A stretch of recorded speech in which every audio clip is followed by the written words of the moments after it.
ನೋಡಿ ಇವತ್ತು ತೋರಿಸಿ ಅಲ್ಲ ಇನ್ಸ್ಪೆಕ್ಟರ್ ಯಾವ ರೀತಿ ಅನೌನ್ಸ್ಮೆಂಟ್ ಮಾಡಿದ್ರು, ನಾವು ಗಲಾಟೆ ಮಾಡಿದ್ದೇವಾ, ಯಾವ ರೀತಿ ಕೊಂಡೋದ್ರು, ಇದನ್ನೊಂದು ತೋರಿಸಿ ಸಮಾಜಕ್ಕೆ. ಪ್ರಜಾಪ್ರಭುತ್ವದಲ್ಲಿ ಯಾವ ರೀತಿ ಜನರಲ್ಲಿ ಇವರು ಹತ್ತಿತ್ತ ಇದ್ದಾರೆ ಅದನ್ನು ತೋರಿಸಿ ಅಲ್ಲ, ಅದನ್ನು ಮಾಡಿ. ಅದಕ್ಕೆ ನಾನು ನಿಮಗೆ ಮಾಧ್ಯಮದವರಿಗೆ ಆಭಾರಿ ಆಗ್ತೇನೆ. ಇನ್ನು ನಮ್ಮನ್ನು ಆ ರೀತಿ ಮಾಡಬೇಡಿ. ನಾಳೆ ನಮ್ಮದು ನೀವು ಒಂದು ಸಂವಿಧಾನದ ಅಂಗ, ನೀವು ಅದನ್ನು ತೋರಿಸಿ. ನಾವೇನು ಹೇಳಿದ್ದೇವೆ ತಮಗೆ ನಿರಾಕರಿಸಿದ್ದೇವೆ, ಮಾಡಬಾರ್ದು ಅಂತ ಹೇಳಿದ್ದೇವೆ, ಮಾಡಬಾರ್ದು ಅಂತ ಹೇಳಿದೀವಲ್ಲ.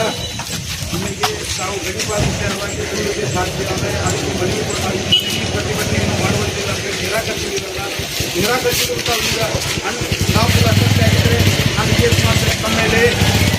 ಗೊತ್ತಾಯ್ತಾ? ಇಲ್ಲಿ ನೋಡಬೇಕಾಗಿಲ್ಲ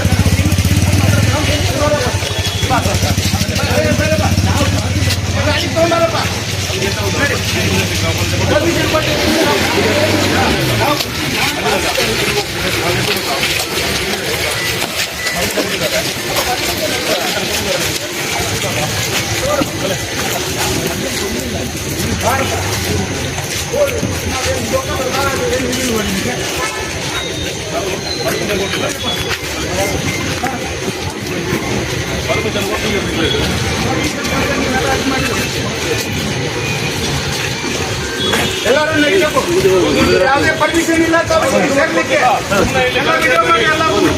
ತಹಶೀಲ್ದಾರ್ ಇರಲಿಲ್ಲ. ನಾವು ಅಲ್ಲಿ ಕೂತಾಗ ನಾನು ನಿಮ್ಮ ಮುಂದೆ ಮಾಧ್ಯಮದವರ ಮುಂದೆ ಕರೆ ಮಾಡಿದೆ. ಅವರು ಔಟ್ ಆಫ್ ಸ್ಟೇಷನ್ ಅಂತೆ, ಅವ್ರದ್ದು ಅಪಾಯಿಂಟ್ಮೆಂಟ್ ತೊಗೊಳ್ಳಿಲ್ಲ ಅಂತೆ. ಒಂದು ಇಲಾಖೆಗೆ ಬರುವಾಗ ನಾವು ಎಲ್ಲಿ ಸಹ ಅಪಾಯಿಂಟ್ಮೆಂಟ್ ತೊಗೊಂಡು ಹೋಗೋದಿಲ್ಲ.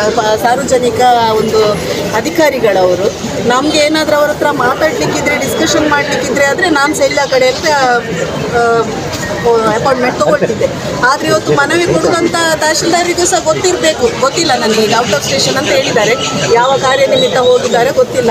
ಆದರೆ ನಮಗೆ ಸಹ ಅಸಿಸ್ಟೆಂಟ್, ಈಗ ಇವತ್ತು ತಹಶೀಲ್ದಾರು ಇರೋದಿದ್ರೆ ಉಪ ತಹಶೀಲ್ದಾರು ಇರಬೇಕಿತ್ತು. ಅಲ್ಲಿ ಉಪ ತಹಶೀಲ್ದಾರು ಇಲ್ಲ, ಕ್ಯಾಬಿನೆಲ್ಲ ಲಾಕ್ ಉಂಟು, ಎಲ್ಲಿ ಹೋಗಿದ್ದಾರೆ ಗೊತ್ತಿಲ್ಲ. ಹಾಗೆ ಟಪ್ಪಲಲ್ಲಿ ಕೊಡಲಿಕ್ಕೆ ಹೇಳಿದ್ದಾರೆ. ನಮ್ಮ ಕರ್ತವ್ಯವನ್ನು ನಾವು ಮಾಡಿ ಬಂದಿದ್ದೇವೆ. ಅವರು ಹೊರಗೆ ಹೋಗಿದ್ರು ಸಹ ಸಾರ್ವಜನಿಕರಿಗೆ ಪ್ರಶ್ನೆ ಮಾಡುವಂಥ ರೈಟ್ಸ್ ಉಂಟು ಅಧಿಕಾರಿಗಳಿಗೆ. ಔಟ್ ಆಫ್ ಸ್ಟೇಷನ್ ಯಾತಕ್ಕೆ ಹೋಗಿದ್ದಾರೆ, ಯಾವ ಕೆಲಸದ ನಿಮಿತ್ತ ಹೋಗಿದ್ದಾರೆ ಅಂತ ಆ ದಾಖಲೆಯನ್ನು ನಾನು ತೆಗಿತೇನೆ RTಯಲ್ಲಿ. ಇವತ್ತು ತಹಶೀಲ್ದಾರು ಎಲ್ಲಿದ್ದಾರೆ ಅಂತ. ಇವತ್ತು ನಾವು ಮನವಿ ಕೊಟ್ಟಿದ್ದೇವೆ. ಆದರೆ ನನಗೆ ಭಾರಿ ನೋವು ಅನ್ನಿಸ್ತದೆ. ನಾವೊಂದು 3 ಜನ ಒಳಗೆ ಹೋಗಲಿಕ್ಕೆ, ನಮ್ಮನ್ನೊಂದು ರಕ್ಷಣೆಗೆ ಬಂದಿದ್ದೀರಾ ಅಥವಾ ನಾವೇನಾದರೂ ಅಲ್ಲಿ ಹಲ್ಲೆಗೆ ಹೊರಟಿದ್ದೇವೆ, ಆ ರೀತಿ ಪೊಲೀಸರು ದಂಡು ಇಡೀ ಬೆಳ್ತಂಗಡಿ ಠಾಣೆ ಅವ್ರು ಹೇಳ್ತಾರೆ. ನಾನು ಸ್ಟೇಷನ್ಗೆ ಹೋಗುವಾಗ, ಮೇಡಮ್ ನಮಗೆ ಇಲ್ಲಿ ತುಂಬ ಕೇಸುಗಳು, ಟೈಮ್ ಇರುವುದಿಲ್ಲ. ನಾವೊಂದು ಕೇಸ್ ಕೊಡ್ಲಿಕ್ಕೆ ಹೋಗುವಾಗ 2-3 ತಿಂಗಳು ತಗೊಳ್ತಾಳೆ ಬೆಳ್ತಂಗಡಿ ಸ್ಟೇಷನ್ನವರು, ಯಾಕೆಂದರೆ ನಮಗೆ ತುಂಬ ಕೇಸುಗಳು ಬರ್ತವೆ ಅಂತ.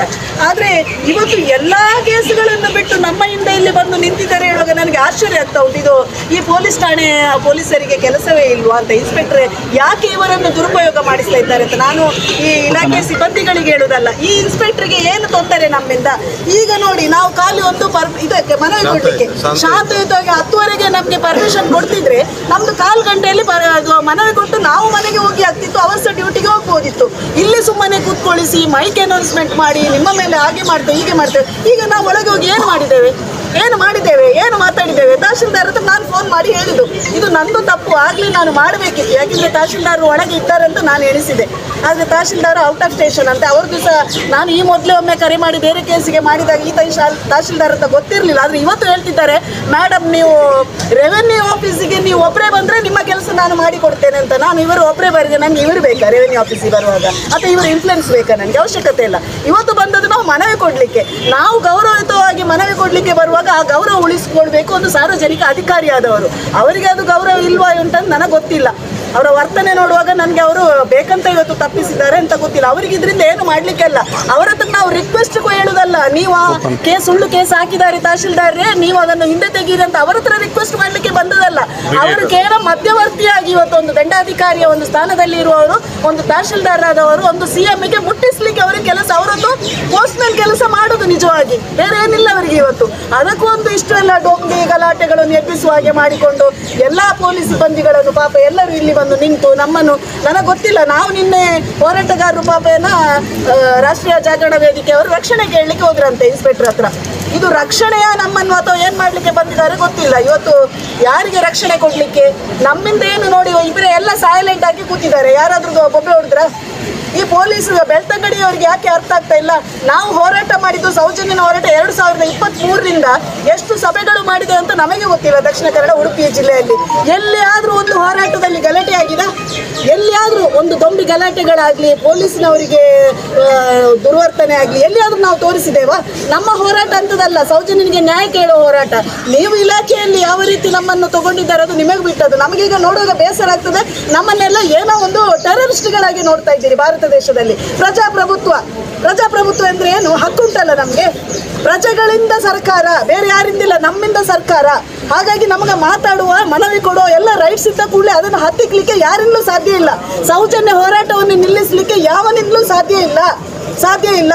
ನಾವು ಹೋರಾಟಗಾರರು ಮಾಡಿ ಬೆಳೆಸಿಕೊಂಡು ಬಂದ ಹೋರಾಟ ಅಲ್ಲ. ಮಹೇಶಣ್ಣನ ನೇತೃತ್ವದಲ್ಲಿ ಈ ಹೋರಾಟ ಆಗ್ತಾ ಇತ್ತು. ಇನ್ನು ಮುಂದೆ ಸಹ ಜನರು ಅದನ್ನು ಕೊಂಡೋಗ್ತಾರೆ. ಅದನ್ನು ನಿಲ್ಲಿಸಲಿಕ್ಕೆ ಯಾರಿಂದಲೂ ಸಾಧ್ಯ ಇಲ್ಲ.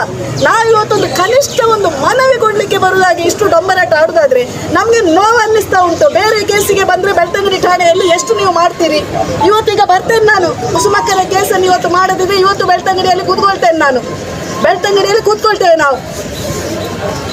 ಏನಾದರೂ ಪ್ರಶ್ನೆ, ನಾನು ಮಾಧ್ಯಮದವರ ಹತ್ರ ಹೇಳುದು, ನಾನು ಬೇಸರ ಮಾಡಬೇಡಿ. ನೀವು ಒಬ್ಬೊಬ್ಬರು ಒಂದೊಂದು ರೀತಿ ನಿಮ್ಮ ಕಲ್ಪನೆ ಹಾಗೆ ಮಾತಾಡಬೇಡಿ. ಆಗ ಅಲ್ಲಿ ಸುಖಪಾಲ್ ಪೋಳಲ್ಲಿ ಹೇಳ್ತಾ ಇದ್ದಾರೆ ಪಬ್ಲಿಕ್ ಟಿವಿ ಅವರು, ಇವರು ಪ್ರತಿಭಟನೆ ಮಾಡಲಿಕ್ಕೆ ಅಲ್ಲಿ ಕೂತಿದ್ದಾರೆ. ನಾವು ಯಾವ ಪ್ರತಿಭಟನೆ ಬರುವುದಲ್ಲ. ನಿಮ್ಮ ಮಾಧ್ಯಮದಲ್ಲಿ ನೀವು ಇಲ್ಲಿ ಕೊಡುವುದನ್ನು ಅಲ್ಲಿ ನಿಮ್ಮ ಆ್ಯಂಕರ್ನವರು ಬಾಯಿಗೆ ಬಂದದ್ದು ಒದರ್ತಾರೆ. ಇದು ನಮಗೆ ಅವಶ್ಯಕತೆ ಇಲ್ಲ. ಗೌರವಯುತವಾಗಿ ಇಲ್ಲಿಯ ಕ್ಯಾಮರಾಮನ್ಗಳಿಗೂ ಇಲ್ಲಿಯ ಎಲ್ಲ ಸ್ಟಾಫ್ನಗಳಿಗೆ ನಾನು ಆ್ಯಸ್ ಎ ಸೋಷಿಯಲ್ ವರ್ಕರ್ ಆಗಿ ತುಂಬ ರೆಸ್ಪೆಕ್ಟ್ ಕೊಡ್ತೇನೆ. ಹಾಗಂತ ನೀವು ಇಲ್ಲಿ ರಿಪೋರ್ಟ್ ಕೊಡುವಾಗ ನಿಮ್ಮ ಪ್ರಮೋಷನಿಗೋಸ್ಕರ ನಿಮ್ಮಲ್ಲಿ ಆ್ಯಂಕರಿಂಗ್ ಪಬ್ಲಿಕ್ ಟಿವಿಯವರ ಯಾರು ಕನ್ನಡದವರು ಅವರು ಮಾಡ್ತಾರಂತ ಅವರಿಗೆ ಇದನ್ನೊಂದು ಫೂಟೇಜ್ ಕೊಟ್ಟುಕೊಂಡು ಆಹಾರ ಮಾಡಿಸಬೇಡಿ ನಮ್ಮನ್ನು. ನಾವು ಕೇವಲ ಇವತ್ತು ಮನವಿಗೆ ಬಂದದ್ದು. ಮನವಿಗೆ ಬರುವಾಗ ನಾವು ಅವರು ಬಿಡೋದಕ್ಕೆ ನಾವು ಸೌಜನ್ಯಯುತವಾಗಿ ತಹಶೀಲ್ದಾರಿಗೆ ಕಾಯಲಿಕ್ಕೆ ಅಲ್ಲಿ ಕೂತದ್ದು. ನಾವು ಪ್ರತಿಭಟನೆ ಮಾಡಲಿಕ್ಕೆ, ಕೆರವು ಮಾಡಲಿಕ್ಕೆ, ಯಾರಿಗೆ ಕೆಟ್ಟ ಶಬ್ದಗಳಿಂದ ಅವಹೇಳನ ಮಾಡಲಿಕ್ಕೆ ಕೂತದಲ್ಲ. ಅದನ್ನು ಯಾರು ತಿರುಚಿ ಹೇಳ್ಬಾರ್ದು. ನಾನು ಪ್ರತಿಯೊಬ್ಬರು ಈಗ ಸುಖಪಾಲ್ ಅಂತಲೇ ನಾನು ಹೆಸರು ಹೇಳ್ತಾ ಇದ್ದೇನೆ. ಬೇಸರ ಆಗ್ತಾ ಉಂಟು ನಮ್ಮ ಮಂಗಳೂರಿನವರು ಅಂತ ಹೇಳುವಾಗ. ಯಾವ ರೀತಿ ರಿಪೋರ್ಟ್ ಕೊಡ್ತಾ ಇದ್ದೀರಿ? ಆಸ್ ಇಟ್ ಈಸ್ ಕೊಡಿ. ಇವತ್ತು ತೋರಿಸಿ ಅಲ್ಲ, ಇನ್ಸ್ಪೆಕ್ಟರ್ ಯಾವ ರೀತಿ ಅನೌನ್ಸ್ಮೆಂಟ್ ಮಾಡಿದ್ರು, ನಾವು ಗಲಾಟೆ ಮಾಡಿದ್ದೇವಾ, ಯಾವ ರೀತಿ ಕೊಂಡೋದ್ರು, ಇದನ್ನೊಂದು ತೋರಿಸಿ ಸಮಾಜಕ್ಕೆ. ಪ್ರಜಾಪ್ರಭುತ್ವದಲ್ಲಿ ಯಾವ ರೀತಿ ಜನರನ್ನು ಇವರು ಹತ್ತಿಕ್ತಾ ಇದ್ದಾರೆ ಅದನ್ನು ತೋರಿಸಿ ಅಲ್ಲ, ಅದನ್ನು ಮಾಡಿ. ಅದಕ್ಕೆ ನಾನು ನಿಮಗೆ ಮಾಧ್ಯಮದವರಿಗೆ ಆಭಾರಿ ಆಗ್ತೇನೆ. ಇನ್ನು ನಮ್ಮನ್ನು ಆ ರೀತಿ ಮಾಡಬೇಡಿ. ನಾಳೆ ನಮಗೂ ನೀವೊಂದು ಸಂವಿಧಾನದ ಅಂಗ, ನೀವು ಅದನ್ನು ತೋರಿಸಿದ ಬಿಟ್ಟು ಇಡೀ ಕತೆ ಕಟ್ಟಿಕೊಂಡು ಮಾತಾಡಬೇಡಿ ಅಂತ ಹೇಳುದು. ಯಾರು ಬೇಸರ ಮಾಡಬೇಡಿ. ನಿಮ್ಮ ಮೇಲೆ ನನಗೆ ಬೇಸರ ಇಲ್ಲ. ಯಾವನು ಮಾಡ್ತಾ ಇದ್ದೇನೆ ನಾನು ಹೆಸರು ಹೇಳಿದೆ. ಸುಖಪಾಲು ನನಗೆ ಆತ್ಮೀಯ.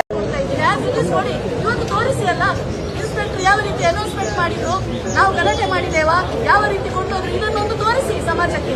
ಪ್ರಜಾಪ್ರಭುತ್ವದಲ್ಲಿ ಯಾವ ರೀತಿ ಜನರನ್ನು ಇವರು ಹತ್ತಿಕ್ತಾ ಇದ್ದಾರೆ ಅದನ್ನು ತೋರಿಸಿ ಅಲ್ಲ, ಅದನ್ನು ಮಾಡಿ. ಅದಕ್ಕೆ ನಾನು ನಿಮಗೆ ಮಾಧ್ಯಮದವರಿಗೆ ಆಭಾರಿ ಆಗ್ತೇನೆ.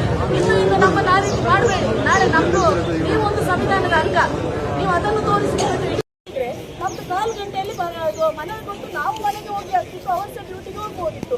ಇಲ್ಲಿ ಸುಮ್ಮನೆ ಕೂತ್ಕೊಳಿಸಿ ಮೈಕ್ ಅನೌನ್ಸ್ಮೆಂಟ್ ಮಾಡಿ ನಿಮ್ಮ ಮೇಲೆ ಹಾಗೆ ಮಾಡ್ತೇವೆ, ಹೀಗೆ ಮಾಡ್ತೇವೆ. ಈಗ ನಾವು ಒಳಗೆ ಹೋಗಿ ಏನು ಮಾಡಿದ್ದೇವೆ, ಏನು ಮಾತಾಡಿದ್ದೇವೆ? ತಹಶೀಲ್ದಾರ್ ಹತ್ರ ನಾನು ಫೋನ್ ಮಾಡಿ ಹೇಳಿದ್ದು, ಇದು ನಂದು ತಪ್ಪು, ಆದರೂ ನಾನು ಮಾಡಬೇಕಿತ್ತು. ಯಾಕಂದರೆ ತಹಶೀಲ್ದಾರ್ ಒಳಗೆ ಇದ್ದಾರೆ ಅಂತ ನಾನು ಎನಿಸಿದೆ. ಹಾಗೆ ತಹಶೀಲ್ದಾರ್ ಔಟ್ ಆಫ್ ಸ್ಟೇಷನ್ ಅಂತ ಅವ್ರಿಗೂ ಸಹ ನಾನು ಈ ಮೊದಲೇ ಒಮ್ಮೆ ಕರೆ ಮಾಡಿ ಬೇರೆ ಕೇಸಿಗೆ ಮಾಡಿದಾಗ ಈತ ತಹಶೀಲ್ದಾರ್ ಅಂತ ಗೊತ್ತಿರಲಿಲ್ಲ. ಆದರೆ ಇವತ್ತು ಹೇಳ್ತಿದ್ದಾರೆ, ಮೇಡಮ್ ನೀವು ರೆವೆನ್ಯೂ ಆಫೀಸಿಗೆ ನೀವು ಒಬ್ಬರೇ ಬಂದರೆ ನಿಮ್ಮ ಕೆಲಸ ನಾನು ಮಾಡಿಕೊಡ್ತೇನೆ ಅಂತ. ನಾನು ಇವರು ಒಬ್ಬರೇ ಬರಿಗೆ ನನಗೆ ಇವರು ಬೇಕಾ ರೆವೆನ್ಯೂ ಆಫೀಸಿಗೆ ಬರುವಾಗ, ಅಥವಾ ಇವರು ಇನ್ಫ್ಲುಯೆನ್ಸ್ ಬೇಕಾ? ನನಗೆ ಅವಶ್ಯಕತೆ ಇಲ್ಲ. ಇವತ್ತು ಬಂದದ್ದು ನಾವು ಮನವಿ ಕೊಡಲಿಕ್ಕೆ, ನಾವು ಗೌರವಯುತವಾಗಿ ಮನವಿ ಕೊಡಲಿಕ್ಕೆ ಬರುವಾಗ ಆ ಗೌರವ ಉಳಿಸಿಕೊಳ್ಬೇಕು. ಒಂದು ಸಾರ್ವಜನಿಕ